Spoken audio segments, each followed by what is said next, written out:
China's central bank on the brink of launching a digital currency.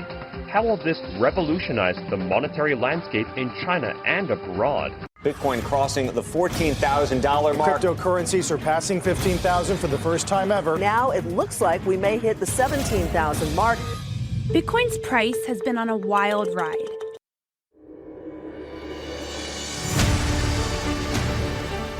Hi everyone, and welcome to another edition of Backstory. I'm Dana Lewis. In this edition, a digital revolution. Driven in part by COVID-19, but there are many other factors. Digital because it's not a coin or a bill that you carry in your wallet or your purse, but an electronic holding, maybe on your phone or your computer. You already may use payment applications for some of your shopping and bill paying. But at lightning speed, governments are adopting electronic currencies they can track and control. And off the government grid, cryptocurrencies like Bitcoin are soaring in value. On this backstory, can you trust it? Will you use it? Have no doubt. And we talk to digital currency experts about the future and a China analyst because China is rolling out digital currency as we speak. And while they say it's to get away from the US dollar, it's probably more about tracking every aspect of how its citizens behave in the new digital marketplace of the world.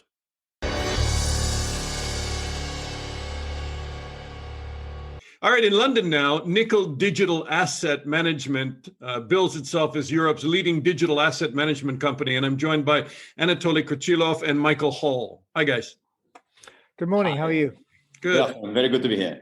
Bloomberg recently wrote, "We're living through a monetary revolution so multifaceted that few people comprehend the full extent, that the technological transformation of the internet is driving the revolution. The pandemic of 2020 has accelerated it." What do they mean? Michael, do you want to take a shot at it?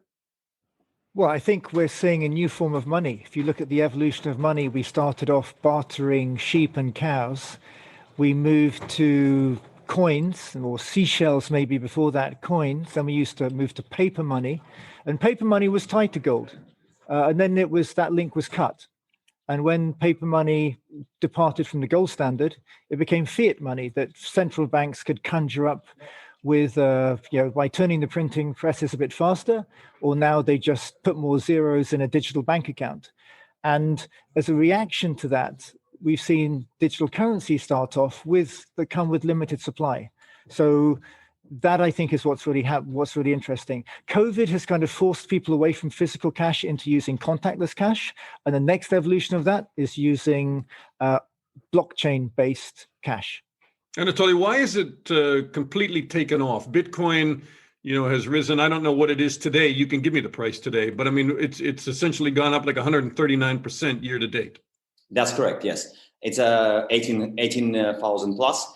Essentially, I would say 2020, the year of COVID, triggered the entire kind of important evolution in digital currencies. Specifically, there was a sequence of events. COVID triggers mass unemployment. Mass unemployment triggers a response by central bank, which can be summarized by flood market with money. And that's exactly what central bank did. Everybody's printing money. Every nation that's trying to get itself out of the financial disaster they're in are printing money. Correct. You have roughly $11 trillion printed over the last 10 months by major economies around the world.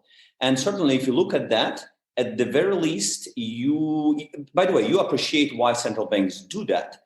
But as holder of capital, you have to preserve this capital, right? And your concern is how to avoid inflation, which started to loom at some stage, and currency debasement, which inevitably will hit. And we all know that every single fiat project in the world, fiat being a kind of paper money, right, ultimately ends at zero. So kind of intrinsic value is zero of this paper. And given that central banks so easily can inflate this, investors are looking for hard assets.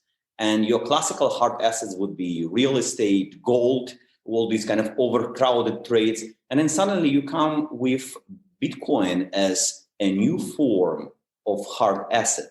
And specifically within BTC, you have a scarcity element similar to gold. There is a certain number of coins ever to be printed. And the schedule, the issuance schedule, is very precise. I can tell you exactly how many, say, Bitcoins going to be there in the system in, say, March 2032. Can you tell me how many US dollars going to be circulated? Of course not, because there is no real probably a lot limit. more than there are now, because they're just going to keep printing them. Exactly. You can say directionality is clear. There are going to be more dollars around. With BTC, you have this scarcity element, and that's what drives the price up. And essentially, we've seen this unfolding demand, which to some extent was triggered by forward-looking investors, such as Paul Tudor Jones, Druckenmiller, Bill Miller, and all of them, they look for a new way to protect capital. Bitcoin became one of those. Michael, if I can get Michael to jump in here. So, Nouriel Roubini, the New York University economist, wrote in 2018, he told CNBC it's the biggest bubble in human history, talking about Bitcoin, and that the price would crash to zero. Then 8 months later, in congressional testimony, he said Bitcoin's the mother of all scams. It's a, quote, shit coin, unquote. And then fast forward to 2020, and now he has changed his story, and he's talking about, well, it's not going to be easily debased, and that there's value there. So I would say that's a pretty big step back, but just not Roubini, but mainstream finance, mainstream banks that would kind of turn their nose up at digital currency now. I guess just mainly because of demand. Also, their customers want to invest in it. Yes, I mean, banks are customer led, and they follow the money. And if people want to invest in a product, they will meet that demand. And is that product now more credible than it was even a year ago? And why do you think so? I think it's attracting more institutional interest. The names people mentioned, they were the original, the leaders, the pathfinders in the hedge fund industry. And they started hedge funds, people like Paul Tudor Jones and Stanley Druckenmiller, when hedge funds weren't institutional businesses, and a pension fund would never. Pension funds were still in stocks and bonds. Fast forward 30 years, pension funds and insurance companies invest in hedge funds, which they didn't do 30 years ago. So these people are these people are leaders, they're innovators, and they are investing in Bitcoin now. And in 30 years' time, maybe sooner, pension funds and insurance companies will be investing in Bitcoin as well. Electronic payment platforms, I'm stunned. I mean, you guys know these numbers quite well, but $40 trillion in transactions through Alipay and WeChat Pay. We're talking about China now, which is leading in terms of the development of digital currency so far. So the amount of transactions are huge. Do you see a difference between the boom in Bitcoin and digital currency and these currencies now that governments are talking about bringing in, and they've done so on an experimental basis in China? Yeah.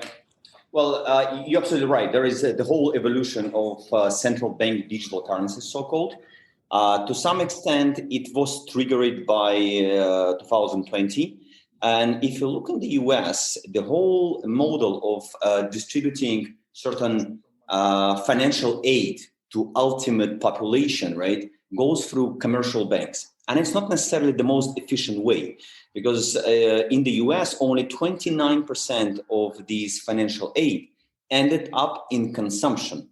Another 35 ended up in saving, and another 35 ended up in repaying various forms of debts, like credit card debts and so on. Mm-hmm. So from the point of view of stimulating the economy, it wasn't really that efficient. Only 29% went in consumption.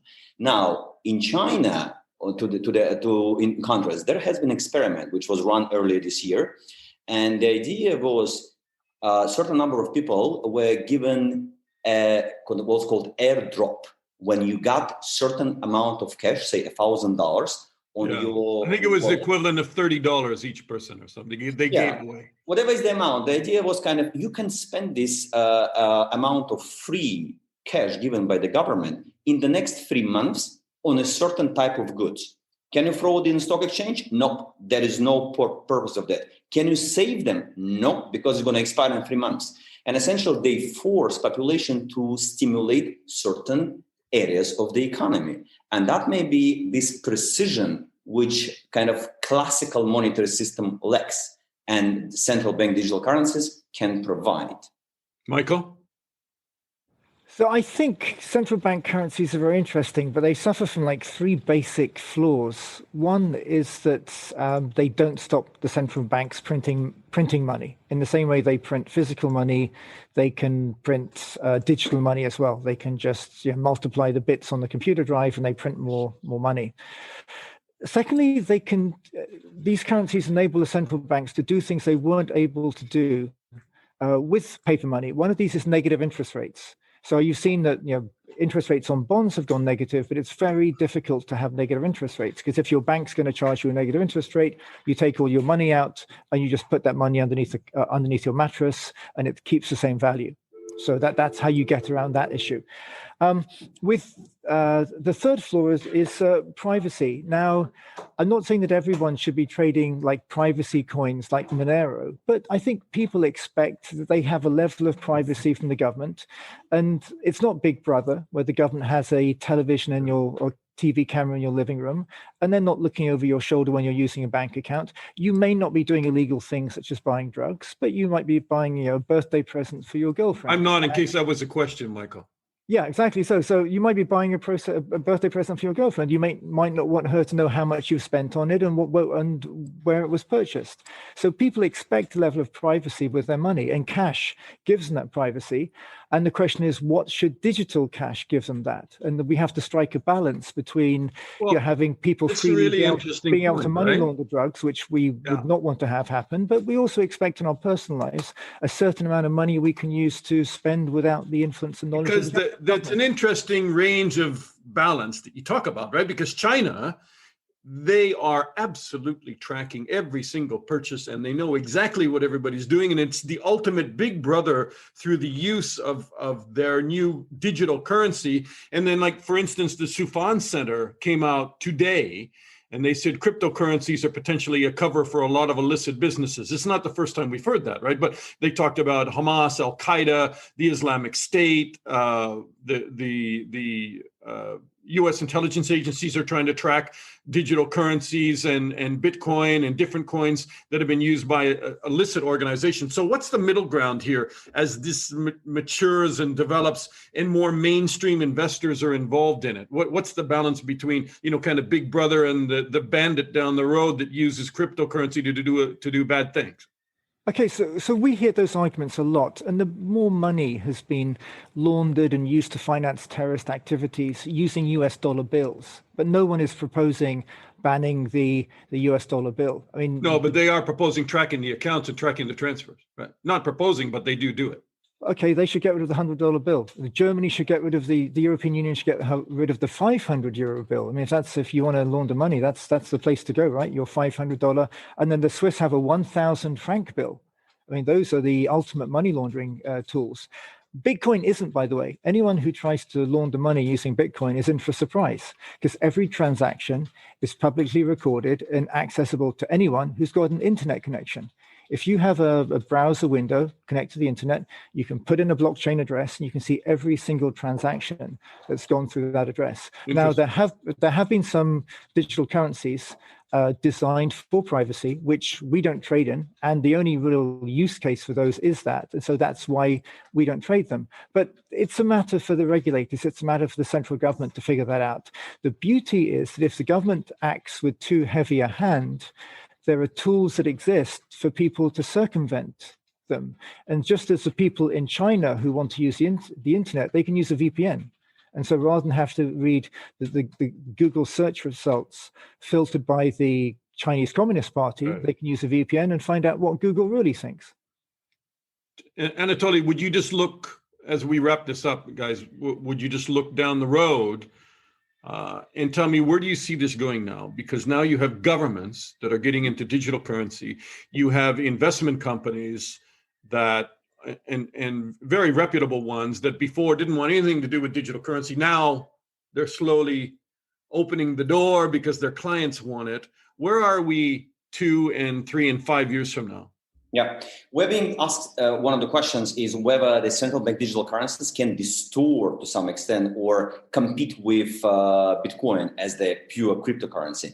And in my view, they cannot, because Bitcoin is an asset with no monetary discretion, right? Nobody can influence the issuance schedule, while central bank currencies are there for completely different reasons. One of them is increased transparency of all the transactions. Essentially, you, as we discussed, eliminate any remaining privacy, but that allows states to create this kind of extract valuable behavioral information about every single client, a customer, and ultimately allows authority to better manage the economy, because what they're gaining is a real-time spending updates for the whole economy, and becomes they're getting this kind of on-demand monetary policy, which they, in a very precise manner, now manage the entire economy by injecting money in various sectors.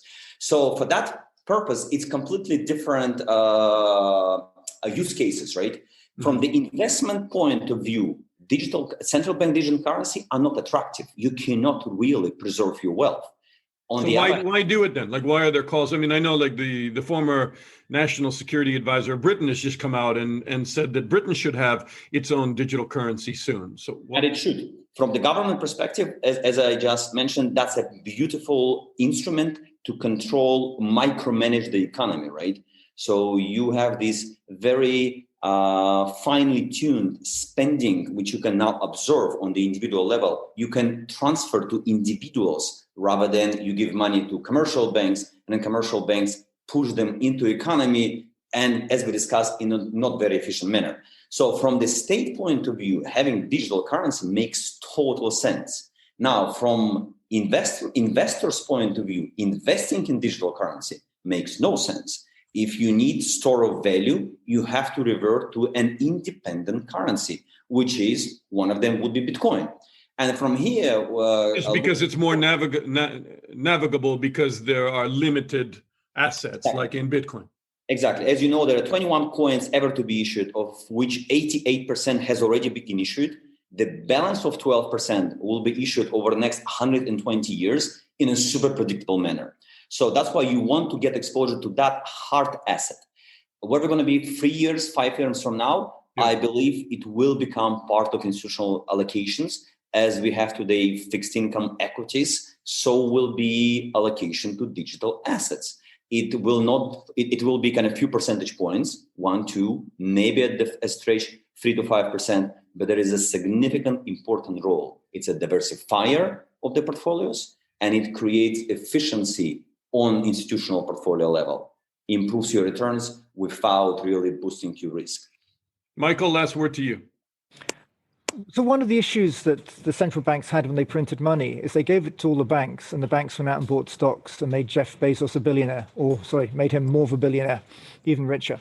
And it just increased wealth inequality. One of the benefits of central bank digital currencies is they, as Anatoly says, they can be very precise in targeting who gets the money and what the money gets spent on. And that's a much more efficient way of doing quantitative easing than just giving it to banks so they have bigger balance sheets and the stock market goes up. So this is digital currencies, central bank digital currencies enable them to actually give money, spend money where they want it, and do that money printing in the right way.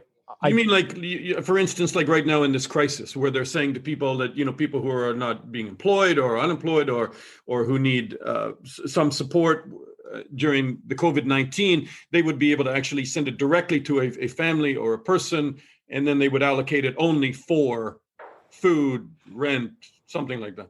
Exactly. A lot of those furlough checks that went directly into people's bank accounts, and that stimulated the real economy. It didn't make the stock market go higher in the first case, but it did stimulate the real economy.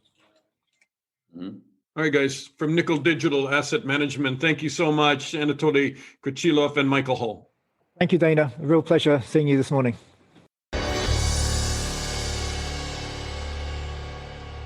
All right, joining us now from Berlin, Germany is Max Kearnfelt, who is an analyst with Merics in Berlin. And Merics is the Mercator Institute for Chinese Study, and they They analyzed sort of anything out of China and all things. And Max has written a brilliant article or co-authored a brilliant article in The Diplomat on China and its digital currency. Hi, Max. Hi. So give us a background a little bit here. Some 5,000 people in Shenzhen saw their phones light up in October, and they got a red envelope digitally, which gave them about $30. That's right. So the Chinese government is launching a new digital currency, which is called digital currency electronic payment, which is perhaps not the most exciting name. So the idea here is to use something similar to Bitcoin to create a virtual currency so that the paper renminbi has a digital correspondent or a digital version of itself. And they've been testing this project in several different cities like Shenzhen, Suzhou, and it started with this lottery where they're just giving money away. But some government employees in some cities have also received their part of their paycheck in this new currency. So it's really, look, this is a very interesting shift for a lot of different reasons, right? And I want to, take you through some of that. But the People's Bank of China said that this will make the RMB more popular around the globe. Are they trying to replace the US dollar and trying to disengage from using the US dollar as safe haven and push their own currency out? Yes and no. This has been going on for a long time, and there's nothing new for Chinese officials to say that they want to replace the dollar or that they need to reduce their reliance on the dollar. So this is just the latest step in a long process where this has been talked about. But I mean, if we look at the actual results instead, it's pretty clear that the renminbi has not been growing in popularity around the globe particularly much the last, say, 10 years. It's stable around 2 to 2.5% of SWIFT messages are cleared in renminbi. The reason for this is largely that China prefers it that way. A great amount of renminbi usage would probably lead to appreciation of their currency. So I mean, just to talk about it for a second, though, why does Russian President Vladimir Putin, why do other countries, including China, keep talking about not being reliant on the US dollar because that promotes sort of American economic domination? Is that what they're trying to get away from? I think there's two parts of this. First of all, it's a practical issue in the sense that the US has sanctioned countries in the past. Like Iran. Yeah, like Iran. They can, even though SWIFT is a Belgian company, they can put a lot of pressure on SWIFT and banks to not do business with Chinese parties if they wanted to. And in the case of Iran, this led to them having to greatly devalue their currency to protect their economy, which was under enormous pressure. Then there is, of course, a question of a narrative as well. These countries, Russia and China, don't want to see themselves as part of the American system. They want to be respected equally. And of course, part of that means that anytime you have an opportunity to talk about being independent or being strong individually, you have to take that opportunity. All right. So when I took a look at some of the statistics, I mean, they are jaw-dropping in terms of the Chinese market on digital payment systems. Like 80% of China, 900 million mobile internet users use their mobile phones for transactions. Chinese shoppers and merchants represent almost half the world's digital wallet users. And Alibaba and Tencent control 95% of the market and cleared 50 trillion with a T in transactions in 2019. It is huge, the use of digital currency. Absolutely. I think it's a little bit analogous to the way airports and subways were set up in China, in the sense that if you look at if you look at the infrastructure in the West, this is rather old and oftentimes built very long ago, whilst everything in China is sort of new and fresh. And if I wanted to launch a payment system today, I wouldn't be using these old things that we use in the West. But in China, it's an emerging market, so they set up new, fresh things. And this digitalization has been the way it's been rolled out into the Chinese market has been very successful. I mean, everyone almost will use some form of online payment system, even farmers, and in the most surprising places. You can go to the countryside in China and see people use these kind of technology to make payments. All right, so I've led you through this, and we've kind of painted a picture that, you know, China innocently just wants to roll out a digital currency for efficiency, to make them less reliant on the dollar. And probably at the end of what we've talked about so far is where you take a turn in your article in The Diplomat, is that really it's not about that. It's probably more about surveillance and control. Is that right? Well, to some extent, yes. The fact that so most of the digital payment systems in China right now are run by companies, Alibaba and Tencent. Now, if the central bank launches its own digital payment system, then that gives them control over the amount, the monetary base to a larger extent than they already have. They can issue as much currency or as little currency as they want. They will have complete visibility over all transactions that are made through their network. And they also have great ability to make users use their own preferred payment system. So it will undoubtedly result in a situation where the central bank has much more oversight of what's going on in the economy and can control things more in various ways. This is the ultimate big brother tool. It could be, but I think that something like this has multiple uses, obviously. So on the one hand, you can use it for things like this, but I think there are also quality of life things here. For the central bank's sake, you can have greater control of inflation. Oversight can be very good at catching illicit transactions and all sorts of things. So even though there is a control element, I don't want to be saying that that's the only use or that that's the main purpose of something. Okay. I think that policymakers in China are generally speaking thinking rather broadly, and they have multiple goals with most of the policies they launch. You've obviously become a bit of a digital currency expert in writing this piece and watching it. I mean, I guess, because if you take a look at what's happening in digital currencies around the world, I mean, Bitcoin is punching through, record levels, as many other digital currencies are, cryptocurrencies are. But the whole design of those were to have anonymity through blockchain technology. So do we need to separate the two, topics when we're talking about China's digital currency and other governments which are talking about moving towards digital currency, and the original kind of cryptocurrency model, which was, you could move money between people, and you could do it with virtually, anonymously? Yes, I think you need to separate these two, because the technology that you use for Bitcoin is the blockchain, right? Where you are having something unchangeable as the main strength of the currencies, that you have this ledger that cannot be altered, or at least not easily altered. There are some blockchain experts who do say that it could potentially be hacked. Not that I know very much about that, but I think someone said once that the distinction between that an authoritarian regime will tend to gravitate towards AI solutions, and a more democratic regime will tend to gravitate towards the blockchain solution. So this blockchain that cannot be altered by the government as much. This will be a constancy of units, or maybe there is some sort of algorithm that produces units at some set pace. Whilst in this case, the central bank can, of course, issue as much currency as they want.